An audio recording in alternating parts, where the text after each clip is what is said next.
दोस्तों स्वागत है आपका हमारे चैनल पर MS टेक सॉल्यूशन पर। हम गणित विषय के बारे में पढ़ रहे हैं आज, जिसमें संख्या प्रणाली हमारा फर्स्ट टॉपिक है।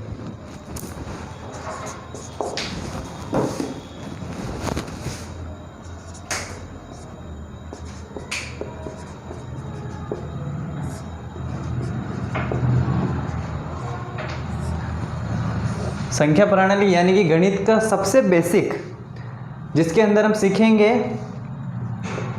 सबसे पहले अंक। सीधी सी बात है, अंक क्या होते हैं? 1 2 3 4 5 6 ये सारे अंक हैं, डिजिट हैं, जिसके माध्यम से किसी भी वस्तुओं को हम गिनते हैं। जैसे कि ये एक पेन है, ये दो पेन है, कोई एक बुक है। गिनने के लिए जो अपन अंक यूज़ में लेते हैं वो है नॉर्मल, सिंपल सा है। दूसरा है, इसमें दूसरा टॉपिक है प्राकृत संख्याएं।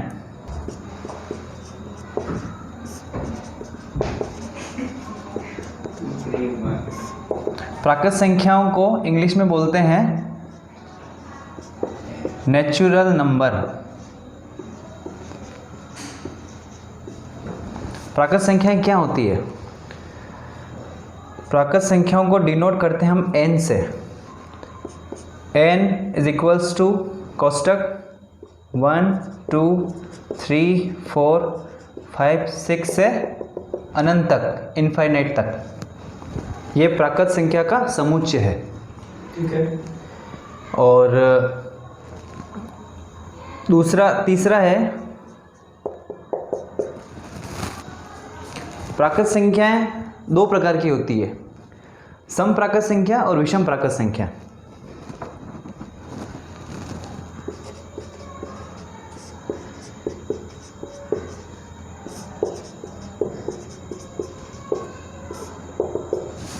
सम प्राकृत संख्या क्या होंगी?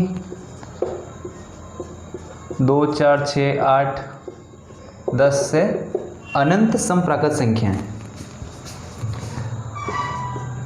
दूसरा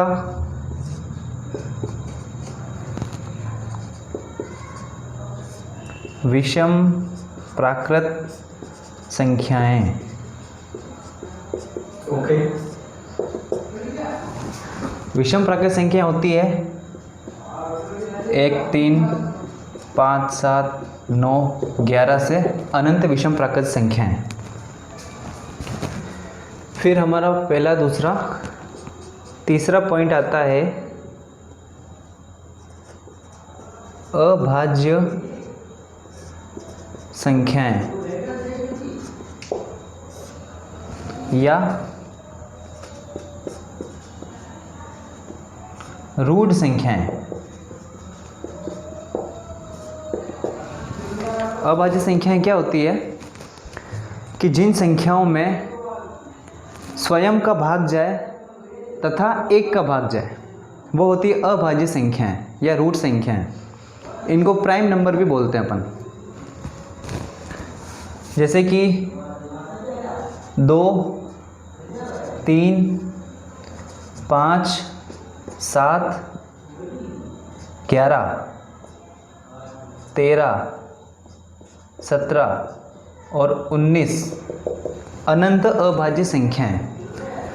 2 में 2 का भाग देंगे, एक बार जाएगा। 3 में 3 का भाग दे सकते हैं केवल, और किसी संख्या का 3 में भाग नहीं दे सकते हैं।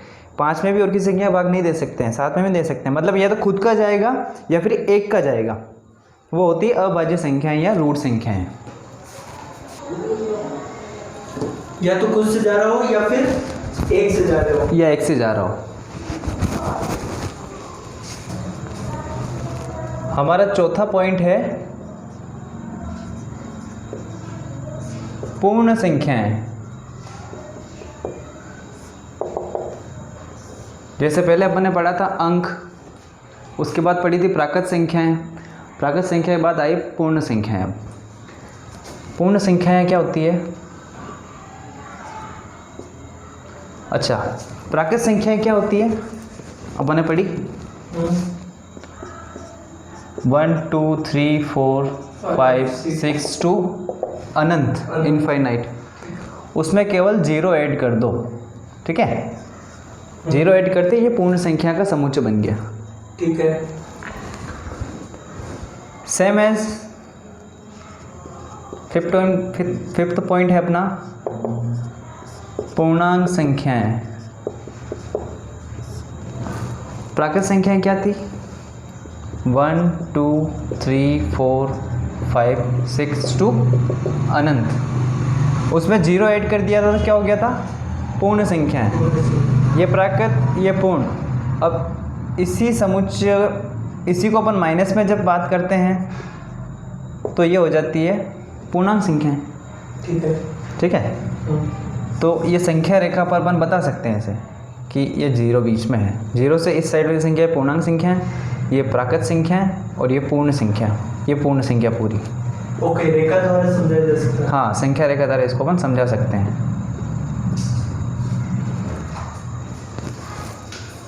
एक चीज़ ये भी है, जैसे कि अब जैसे मैंने बता दिया है कि पूर्णांक संख्याएं ये होती है, तो कोई सडनली अपन बात करते हैं कि 3 क्या है, प्राकृत है, एक पूर्ण है या पूर्णांक संख्या है? तो 3 क्या है? एक पूर्ण संख्या भी है और एक प्राकृत संख्या भी है, लेकिन पूर्णांक संख्या नहीं है। ओके, ठीक है। ऐसे बहुत सारे एग्जाम्पल है, 1/2 -3 -6/2, तो ये प्राकृत संख्या नहीं है, ठीक है। ये एक पूर्णांक संख्या है -3, -6/2 ऋणात्मक पूर्णांक संख्या है, ऐसा।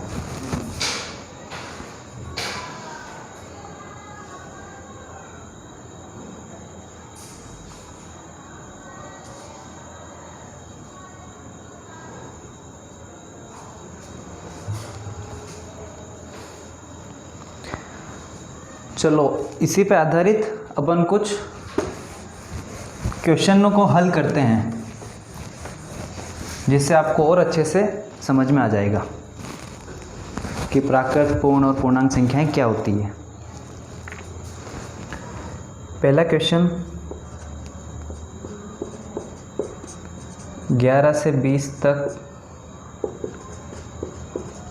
कितनी अभाज्य संख्याएं होती है, ठीक है।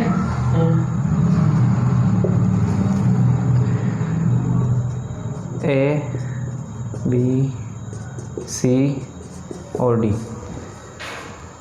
4 6 5 और 9। 11 से 20 तक कितनी अभाज्य संख्याएं होती है? तो सबसे पहले अपन को सोचना है कि अभाज्य संख्याएं होती क्या है। अभाज्य संख्याएं क्या होती है? 2 3। अभाज्य संख्याओं की डेफिनेशन ये है, जो अपन ने पहले पढ़ी थी, कि जिन संख्याओं में खुद का भाग जाए तथा एक का भाग जाए तो वो होती है अभाज्य संख्याएं। तो 11 से 20 तक कितनी अभाज्य संख्याएं होंगी? 11, एक तो 11, 13, 17 और 19, ठीक है। 11 से 20 तक कितनी हो रही है? 4। तो अपना ये सही होगा। अच्छा, ये 11 से 20 तक 4 अभाज्य संख्या होती है, ठीक है। ठीक है। आगे समझ। दूसरा क्वेश्चन,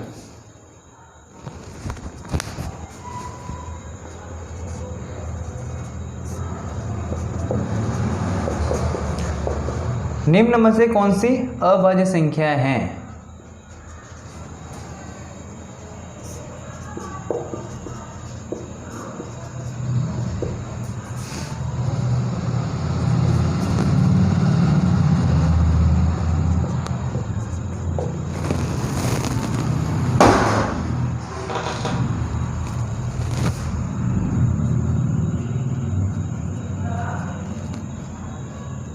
निम्न में से कौन सी अभाज्य संख्याएं हैं? यानी कि इसमें से अपन देखेंगे कि इन संख्याओं में ऐसी कौन सी संख्या है चारों में से जिसमें केवल खुद का ही भाग जाता हो। यस, जिसके अंदर कुल का भाग जाता हो या फिर एक का भाग? एक का भाग जाता हो। वो होती है अभाज्य संख्या। तो इसमें अपन देखेंगे कि किसमें खुद का भाग जाता है, केवल स्वयं उसी संख्या का।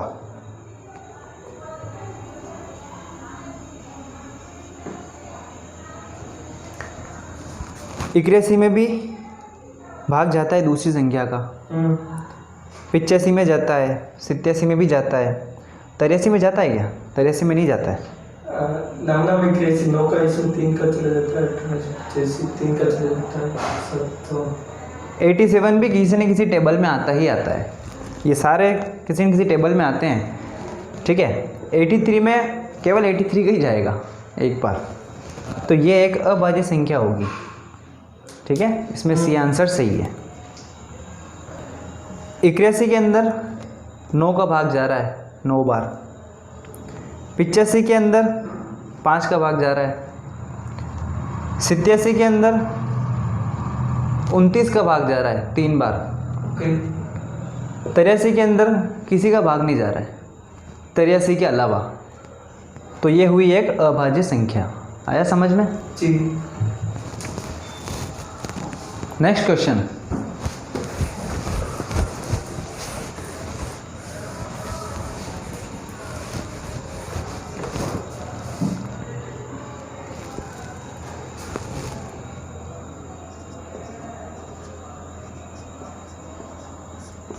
प्रथम दो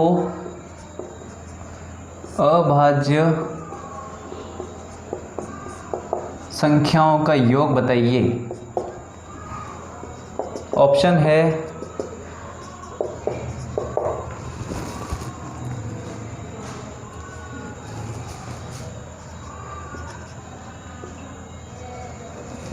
क्वेश्चन है अपना प्रथम दो अभाज्य संख्याओं का योग बताइए।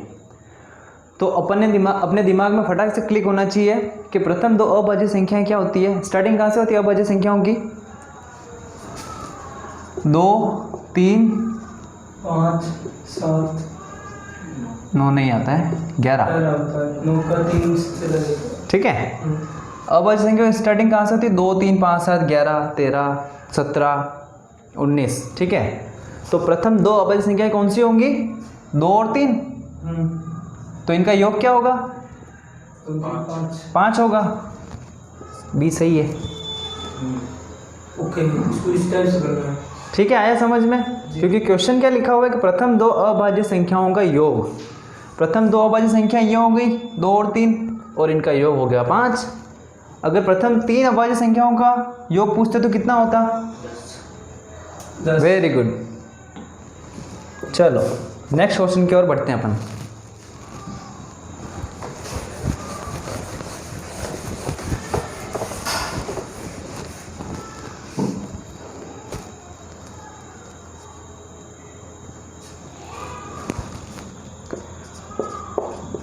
सौ तथा 110 के बीच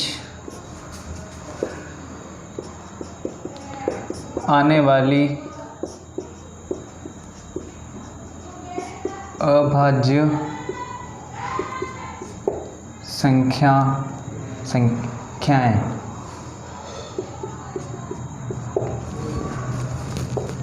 ऑप्शन ए, बी, सी और डी।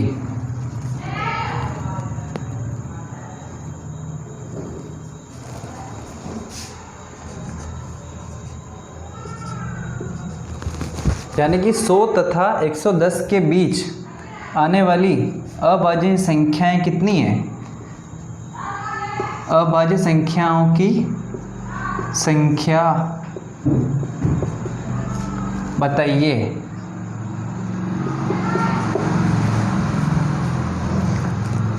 सौ तथा 110 के बीच अभाज्य संख्याएं कौन कौन सी होगी?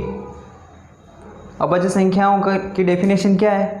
जिसके अंदर खुद का भाग जाता हो या एक का भाग जाता हो। तो देखो 101, 103, 107, 109 भी आएगा इसमें। ठीक है ना। 101, 103, 107 और 109 किन के बीच आ रही है? ये 100 तथा 110 के बीच।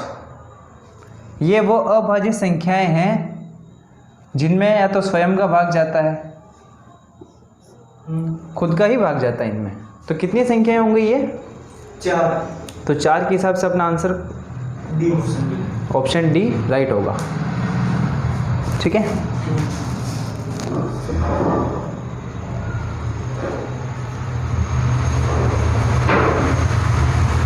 Question number 5।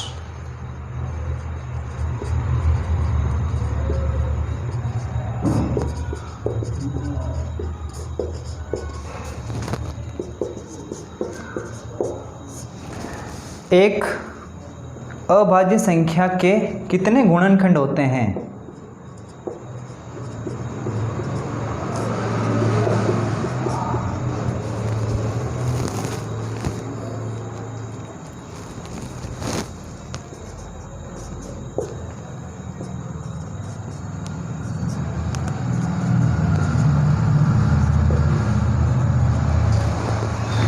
एक अभाज्य संख्या के कितने गुणनखंड होते हैं? जब अभाज्य संख्या के गुणनखंड की बात होती है तो भी हमको सबसे पहले ये सोचना है कि अभाज्य संख्याओं का जो समुच्चय है उसकी शुरुआत कहाँ से होती है। तो वही है जो अपन पढ़ते आ रहे हैं, 2, 3, 5, 7, 11। ठीक है। तो अभाज्य संख्या के गुणनखंड कैसे होंगे? इसमें से अपन लेते हैं